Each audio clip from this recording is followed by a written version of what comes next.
Salam saudara-saudaraku terkasih, seluruh peserta grup Kristen Rasuli maupun saudara yang sering mendengar pengajaran-pengajaran Rasuli yang saya bagikan. Kiranya damai sejahtera Tuhan memenuhi hati dan pikiran saudara dimanapun saudara berada. Bapak Ibu yang terkasih dalam Yesus Kristus, saat ini saya mau membagikan materi pengajaran ini. Ini adalah intisari dari Injil Kristus yang dituliskan dan diajar-ajarkan oleh para rasul, sebagaimana yang Tuhan singkapkan kepada saya. Ya, ketika dia bertahun-tahun lalu berbicara kepada saya dengan berkata, jangan ajarkan apa yang tidak diajarkan oleh para rasulku. Saudara-saudara, artinya Injil para rasul inilah, apa yang diajarkan oleh para rasul inilah yang menjadi patokan kebenaran Allah, patokan kebenaran Injil. Amin. Nah, oleh karena itu semua ajaran yang berbeda, yang memiliki nuansa berbeda dengan ajaran-ajaran para rasul, itu adalah ajaran menyimpang. Sangat sukar bagi kebanyakan orang, bahkan mungkin bagi saudara sendiri, untuk mengenali mana ajaran yang dari Tuhan, mana yang bukan. Sebab mengapa? Sebab seringkali kita terjebak kepada profil dari si pengajar. Ya, kita mempercayai si pengajar itu sebagai seorang hamba Tuhan yang diurapi.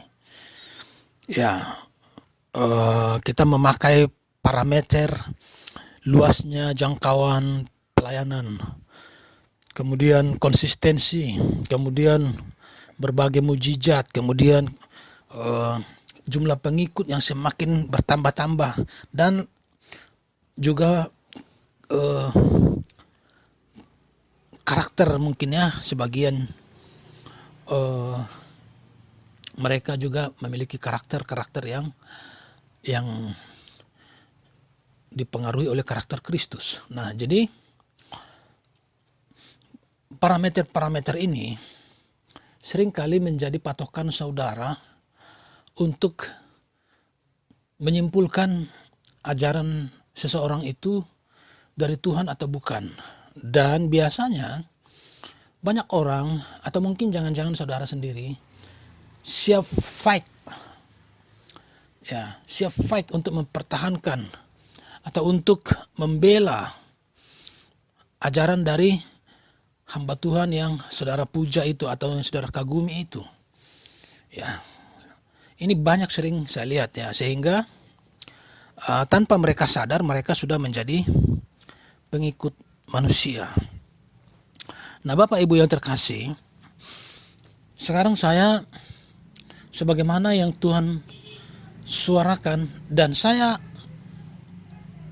bukan mengajak saudara berpatokan kepada suara yang saya dengar itu, bukan, tapi kepada benar tidaknya ya pernyataan bahwa jikalau ada satu hamba Tuhan mengajarkan hal yang berbeda dengan apa yang diajarkan para rasul, maka ajaran hamba Tuhan ini adalah menyimpang. Nah, saya ingin saudara memiliki keberanian ya untuk tegas mengetahui dan mengatakan bahwa ajaran hamba Tuhan ini adalah ajaran yang salah, yang menyimpang. Jadi ajaran para rasul inilah patokan kebenaran Injil. Inilah patokan kebenaran Allah kita. Inilah kekristenan yang original, yang berasal dari Kristus. Amin Bapak Ibu. Nah oleh karena itu sekarang saya mau bagikan kepada Bapak Ibu intisari dari ajaran-ajaran para rasul, dari ajaran Injil yang dituliskan oleh para rasul ini, yang Tuhan singkapkan kepada saya. Saudara boleh cek nanti ya apa yang saya kemukakan ini dengan apa ya yang terdapat di dalam surat-surat para rasul ini. Nanti boleh cek ya, apakah intisari yang saya sebutkan ini jangan-jangan salah seperti itu. Jadi saudara juga harus tetap menguji ya. Nah baik, langsung saya mulai Bapak Ibu.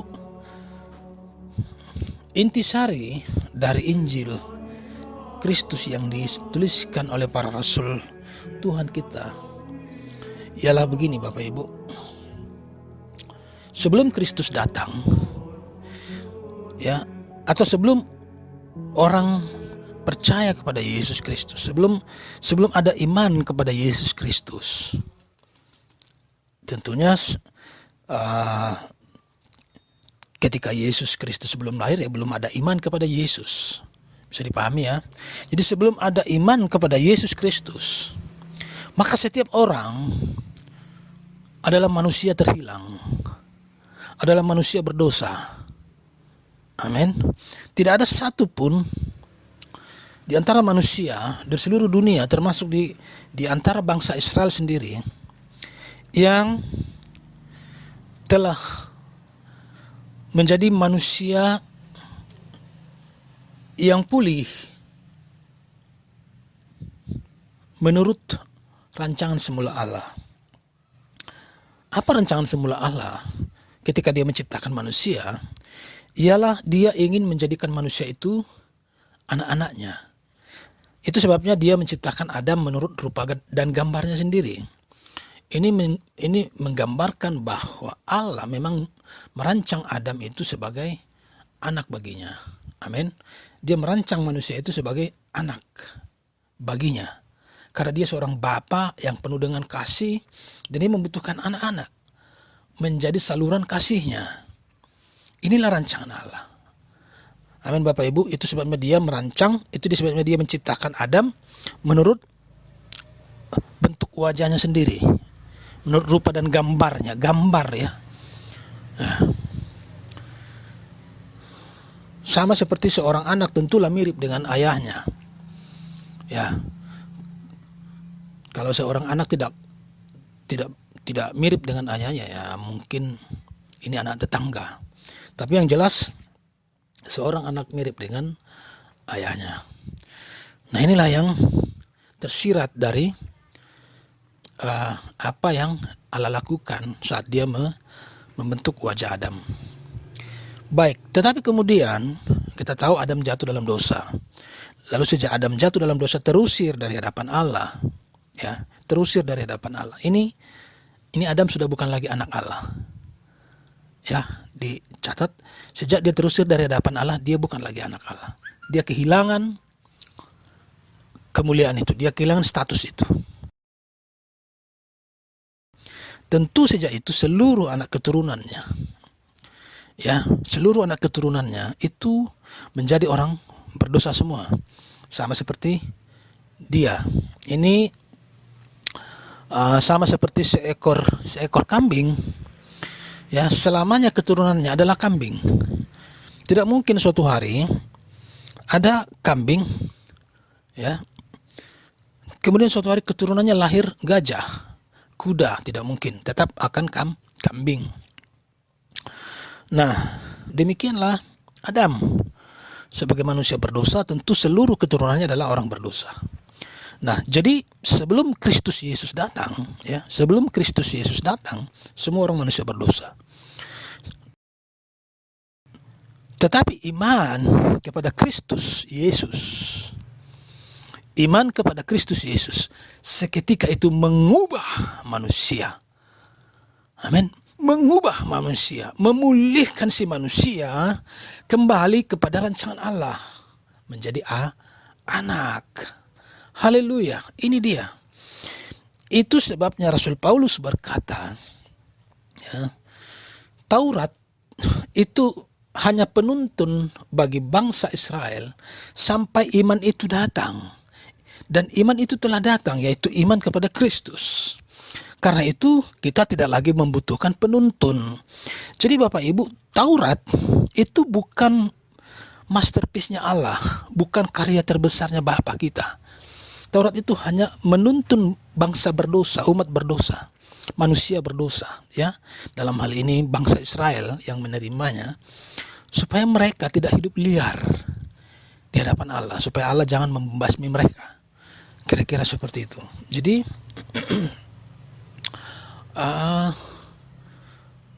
kemudian masterpiece Allah itu adalah dirinya sendiri datang sebagai manusia. Amin, yaitu Yesus Kristus. Nah, oleh karena itu saudara-saudara, tidak ada orang boleh sampai kepada Dia kalau tanpa melalui iman kepada Yesua, kepada Yesus. Itu sebabnya Dia disebut juru selamat, satu-satunya yang mampu menyelamatkan manusia dari kebinasaan. Dan manusia yang percaya kepada Kristus Yesus, dia bukan hanya selamat dalam pengertian terhindar dari api, melainkan orang ini diubahkan, ya, diubahkan identitasnya dari manusia berdosa keturunan Adam menjadi anak Allah, manusia kudus. Saudara percaya kepada Yesus Kristus? Kalau engkau percaya kepada Yesus Kristus, engkau harus percaya bahwa engkau adalah anak Allah. Engkau harus percaya bahwa engkau adalah orang kudus. Amin. Ini yang intisari yang para rasul ajarkan. Saudara adalah orang kudus, umat kepunyaan Allah sendiri. Silakan cek, ya, silakan cek tulisan dari Rasul Paulus, dari Rasul Petrus, dari Rasul Yohanes, dari Rasul Yakobus, dari Rasul dan semua. Ya, silakan cek apakah benar yang saya katakan ini, bahwa orang yang percaya kepada Yesus Kristus adalah manusia kudus, anak Allah. Ini dia, saudara-saudara. Jadi jangan bilang saudara sudah beriman kepada Kristus Yesus kalau engkau belum mengimani bahwa engkau adalah anak Allah. Tolong catat ini, saya ulangi, jangan pernah menyebut dirimu sudah beriman kepada Yesus Kristus kalau engkau belum percaya engkau adalah anak Allah, engkau adalah orang kudus, engkau adalah orang benar. Engkau adalah manusia dari sorga yang tinggal sementara di bumi ini. Kalau engkau belum mempercayai ini, kalau ini belum menjadi bangunan, belum menjadi bahan bangunan dari sistem kepercayaanmu, sistem kerohanianmu, saudara-saudara, engkau bukan Kristen. Ya, saya tegas katakan, engkau belum menjadi Kristen yang benar. Engkau akan tetap binasa. Karena apa? Tidak ada iman dalam dirimu. Tolong ajarkan ini, saudara-saudara, karena ada begitu banyak orang tanpa iman. Itu sebabnya Yesus berkata, ketika nanti Dia akan datang, adakah iman Dia temui di bumi? Karena tidak akan ada lagi iman. Dan iman ini, iman yang diajarkan para rasul, bukan iman yang Anda klaim-klaim semua. Orang klaim sana iman. Bukan itu. Melainkan iman yang diajarkan oleh para rasul. Iman kepada Injil. Injil yang rasuli. Amin. Tolong ajarkan kepada orang-orang di sekitarmu bahwa kalau ketika mereka percaya kepada Yesus, mereka adalah anak Allah. Mereka adalah orang kudus. Amin. Bapak Ibu, mereka adalah orang benar, orang yang dikasihi oleh Allah. Tolong ajarkan ini. Ini intisari ajaran para rasul, Bapak Ibu. Intisari Injil. Ya. Tolong ajarkan ini supaya lebih banyak orang selamat. Karena tanpa iman ini tidak ada keselamatan. Tanpa iman, orang baik banyak, ya. Orang saleh banyak, ya. Banyak orang beribadah. Banyak orang Kristen, ya, beribadah, terus bikin KKR, bikin apa namanya, ritual ini, ritual itu, deklarasi ini, deklarasi itu, tanpa iman kepada apa yang diajarkan oleh para rasul ini, mereka akan binasa. Dan banyak sekarang orang malah saya lihat kembali kepada Taurat. Entah apa yang mereka pikirkan, entah apa yang ada dalam pikiran mereka, entah iman apa yang ada pada mereka, entah siapa pengajar yang mereka ikuti. Jikalau engkau adalah salah seorang dari mereka, back to Bible, back to the gospel. Ya, kembali kepada Injil. Kembali kepada Injil yang diajarkan oleh para rasul ini. Supaya imanmu aman. Percayalah, jikalau ajaran para rasul ini menjadi patokanmu, engkau tidak akan pernah tersesat. Engkau tidak akan ditemukan sebagai orang yang tersesat. Pegang ini, saudara-saudara. Saya menerima ini, saudaraku, dari Tuhan. Saya bagikan gratis. Saya tidak seminarkan. Ya, sebetulnya saya pengen seminarkan ini. Tapi mungkin tidak ada orang yang mengundang saya, apalagi ini situasi sudah seperti ini, menjelang kedatangan Tuhan. Ya, tapi tolong bagikan ini dari satu grup ke grup yang lain, supaya mereka boleh diberkati. Saudara-saudara yang terkasih, banyak pengajar, banyak gereja, ya, dari zaman dulu sampai hari ini, masih membayangkan bahwa mereka adalah orang berdosa. Jemaat adalah orang berdosa. Banyak pengajar berdiri sebagai farisi-farisi. Ya, seolah-olah mereka orang suci lalu berhadapan dengan orang berdosa. Jadi mereka tidak membangun jemaat, tidak membangunkan iman jemaat. Melainkan mereka menikmati keberdosaan jemaat. Sebab dengan jemaat tetap merasa orang berdosa, merasa tetap orang yang dibawa ancaman kutuk dari Allah. Mereka bisa mengambil untung dari sana dengan menakut-nakuti, mencari uang. Ini yang sering terjadi, mencari pengikut. Seringkali orang ditakut-takuti dulu, tidak imannya dibangun. Engkau adalah anak Allah, engkau adalah orang benar, engkau adalah orang kudus di hadapan Allah karena Kristus, karena kasih karunia Allah yang besar. Bukan ini yang dibangunkan, melainkan ancaman demi ancaman. Lalu orang akhirnya ketakutan dan menjadi pengikutnya. Apapun yang diajarkan ditangkap dan ditelan bulat-bulat. Ini yang sering terjadi di mana-mana, Bapak Ibu. Banyak anak-anak Tuhan yang buta, anak-anak Tuhan yang polos, yang tidak mengerti apa-apa. Mereka menjadi korban dari penyesat-penyesat, saudara-saudara. Dan sebetulnya banyak juga para pengajar-pengajar ini. Mereka sebenarnya ingin mengenal Allah, ingin mengenal kebenaran Tuhan, ingin mengenal kebenaran Injil, tapi mereka tidak sampai kepada kebenaran ini. Sebab apa? Sebab ada alur pikiran yang mereka ikuti, yang entah mereka dapat dari mana. Mungkin dari guru mereka, mungkin dari seseorang di alam roh yang mengaku Tuhan kepada mereka, atau mungkin dari yang lain. Mereka ikuti alur pikiran itu sehingga mereka tidak bisa sampai kepada intisari Injil ini. Nah, jadi Bapak Ibu belajar terus bangun dirimu untuk mengimani bahwa engkau adalah manusia kudus. Amin. Engkau adalah orang yang berasal dari sorga. Amin. Kalau engkau sudah berada di tataran ini, berada dalam tataran identitas ini, maka engkau akan tahu apa cara hidup yang harus kau jalani. Ya, jadi engkau tidak membutuhkan lagi tulisan-tulisan di dinding, jangan ini, jangan ini, jangan ini, jangan merokok, jangan minum, jangan. Engkau tidak perlu itu. Kenapa? Karena ketika jiwamu, dirimu dipenuhi dengan kesadaran bahwa engkau adalah anak Allah, itu natural keluar dari sana. Ya, engkau akan tahu bagaimana engkau harus hidup. Engkau akan tahu apakah rokok, misalnya apakah ganja, ataukah bir atau dan lain-lain segala macam itu baik bagimu atau tidak sebagai anak Allah. Masih cocok bagimu atau tidak? Masih bisakah engkau ngumpul di karaoke sana? Masih cocokkah engkau pergi ke tempat di mana orang joget-joget, misalnya bar. Apakah itu cocok bagimu? Ataukah hiburan-hiburan dari dunia ini? Ya, mungkin game-game segala macam itu masih layak bagimu. Itu rohmu yang akan mengetahui itu. Karena ada ketika dirimu, ya di dalam dirimu ini, di dalam sudah dipenuhi dengan kesadaran bahwa engkau adalah anak Allah, engkau adalah orang kudus. Ini roh yang akan berbicara, roh yang akan menuntun. Tapi kalau identitasmu tidak terbangun di dalam, tentu engkau akan apa? Engkau akan tetap terikat kepada Taurat, kepada peraturan-peraturan. Karena engkau di dalam masih bersifat kambing, belum domba. Ya, masih bersifat orang berdosa. Kenapa? Karena engkau belum punya identitas itu.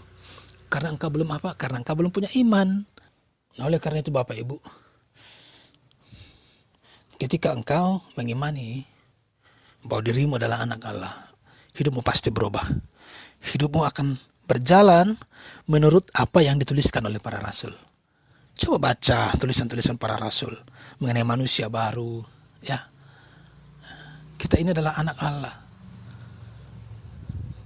Kita ini diciptakan Allah untuk berbuat baik, untuk mengasihi. Saudara, biarkan pembentukan karakter, pembentukan identitas baru itu terjadi dalam dirimu melalui iman. Tanpa ini bekerja dalam dirimu, maka kau tidak akan pernah menjadi pengikut Kristus yang benar.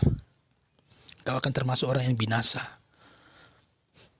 Ya, kebinasaan datang bukan karena orang-orang jahat, bukan karena engkau jahat, melainkan karena engkau tidak mengenal Allah, tidak mengenal iman pada Kristus Yesus. Tidak ada imanmu yang menyelamatkanmu, Bapak Ibu. Kemudian kita sebagai manusia kudus itu, Bapak Ibu, masih tinggal dalam tubuh yang lama. Benar, ini dia. Ya, jadi selama di bumi kita tetap tinggal di tubuh yang lama, di kemah yang lama. Ya, daging kita ini masih daging yang sama dengan daging saat kita masih anak Adam. Ya, kita yang tinggal di dalam, ya. Kita yang tinggal di dalam yang anak Allah, tapi daging kita sebagai rumah-rumah kita tidak. Ini masih dari dunia, masih menyukai dunia. Ini yang menjadi lawan kita sepanjang hari, lawan kita setiap hari. Ya, yaitu tidak hidup melayani daging, tidak hidup menurut daging. Nah, persoalannya dunia ini kan banyak indahnya, banyak enaknya. Selain banyak susahnya, banyak terornya, banyak kejahatannya, banyak kerasnya, tapi banyak juga indahnya menurut daging, ya.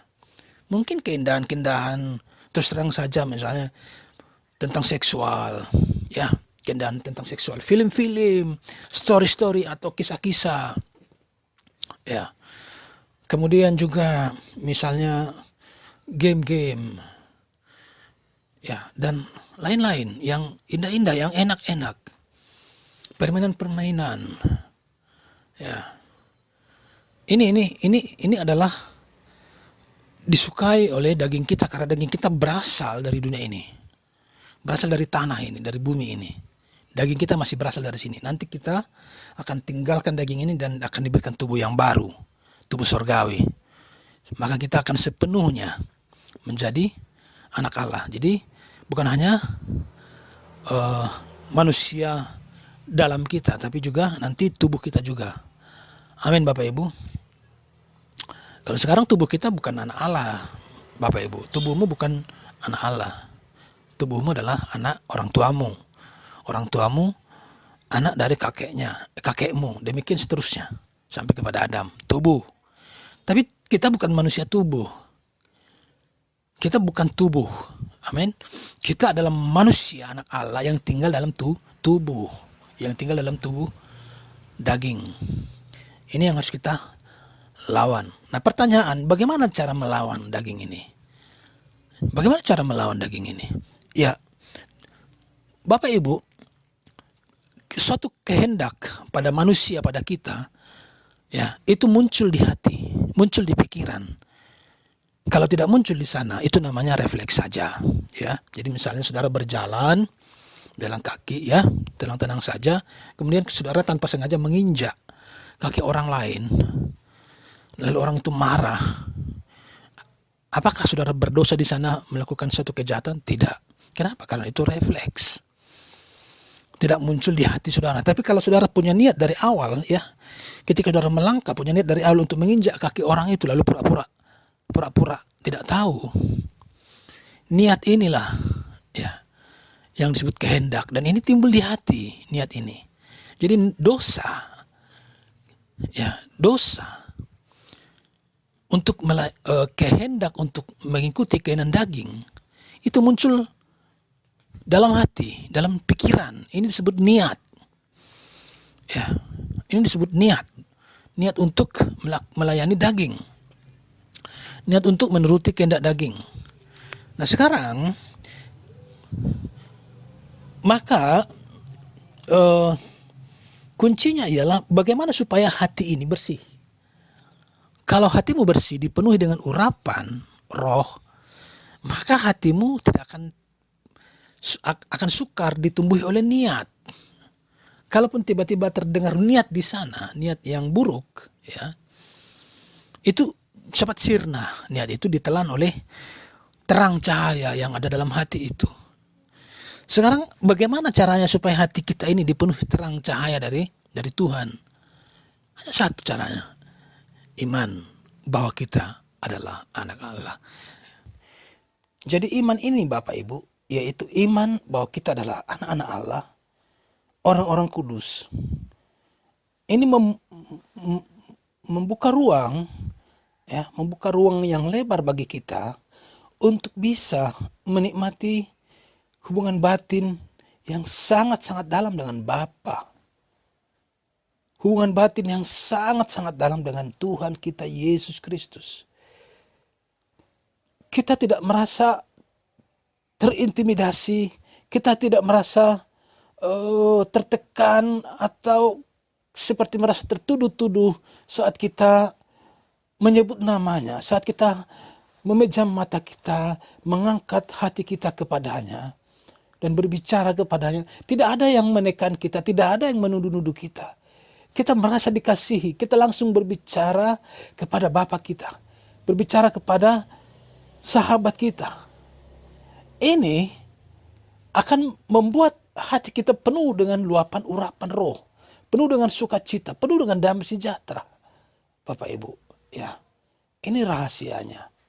Jadi, dan inilah yang diajarkan oleh para rasul itu, yaitu supaya kita, oleh karena semua kebaikan Bapa, oleh karena semua anugerahnya ini, kasih karunia-Nya ini, kita bisa memiliki hubungan yang intim, hubungan batin yang dalam dengan Dia. Dan tentunya sebagai buahnya ialah ketika hati kita dipenuhi dengan damai sejahtera, dipenuhi dengan urapan itu, dengan terang itu, hidup kita pasti seturut, hidup kita pasti berjalan sesuai dengan terang itu, sesuai dengan kedalaman hubungan kita itu. Inilah Bapak Ibu, bisa dipahami saudara-saudara.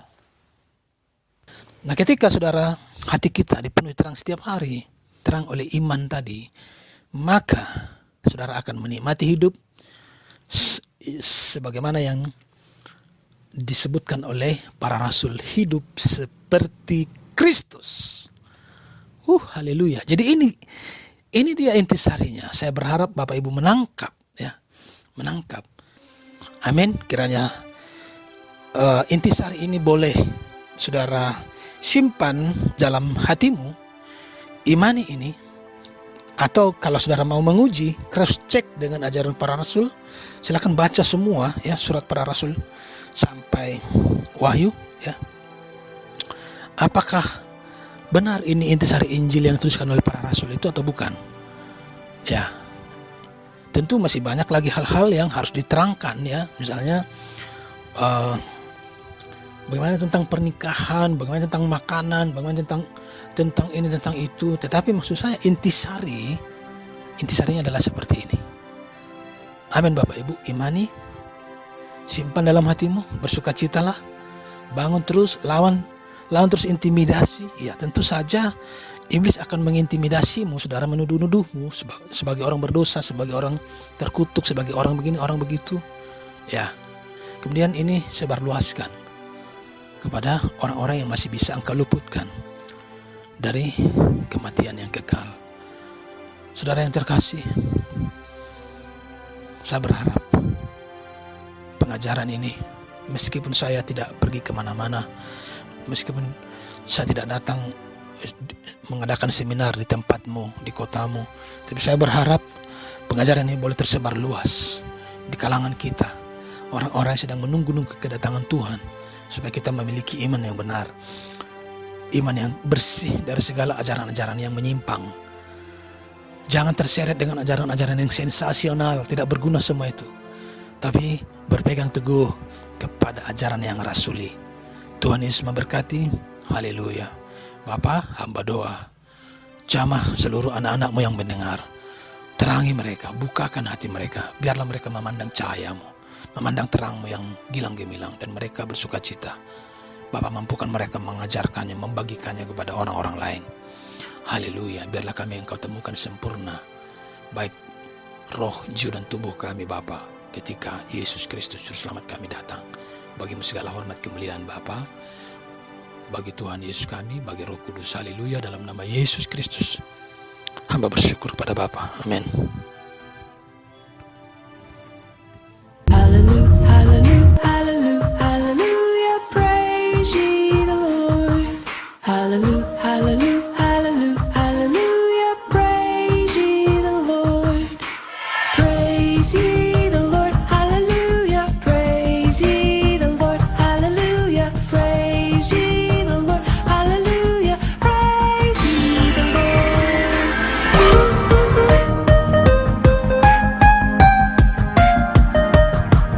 Hallelujah, hallelujah, hallelujah, hallelujah, praise ye the Lord. Hallelujah, hallelujah, hallelujah, hallelujah, praise ye the Lord. Praise ye the Lord, hallelujah, praise ye the Lord, hallelujah, praise ye